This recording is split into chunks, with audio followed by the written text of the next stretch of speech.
Et puis, je ne résiste pas à l'envie de vous montrer le début de la conférence de presse tenue par le président français Nicolas Sarkozy à l'issue de ce sommet. Il sortait d'un entretien avec son collègue russe Vladimir Poutine et apparemment, il n'avait pas bu que de l'eau.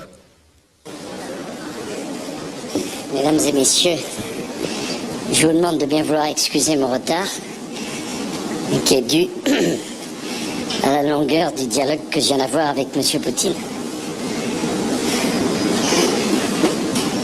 Qu'est-ce que vous préférez, que je réponde aux questions?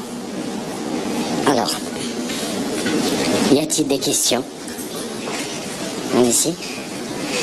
Oui.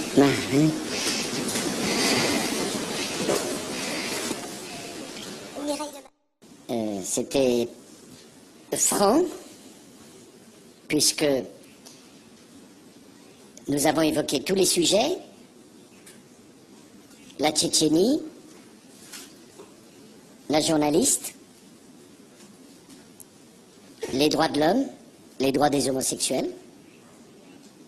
Nous l'avons fait calmement, sereinement, mais je l'ai fait sans aucune agressivité, mais nous avons échangé. J'ai trouvé un homme ouvert au dialogue, acceptant la discussion sur ces sujets complexes. Moi-même, j'ai essayé de comprendre quelle était la problématique des Russes, qui ont depuis 20 ans, c'est incontestable, lui affronté bien des crises et bien des difficultés.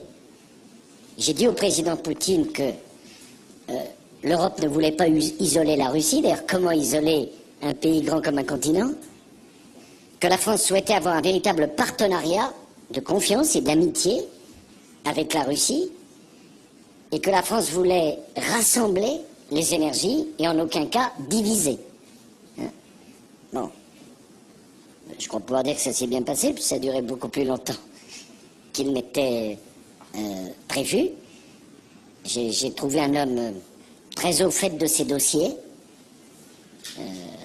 très calme, très intelligent, et c'était très intéressant d'évoquer tout ceci. Il m'a expliqué en détail la proposition qu'il avait faite au président Bush quelques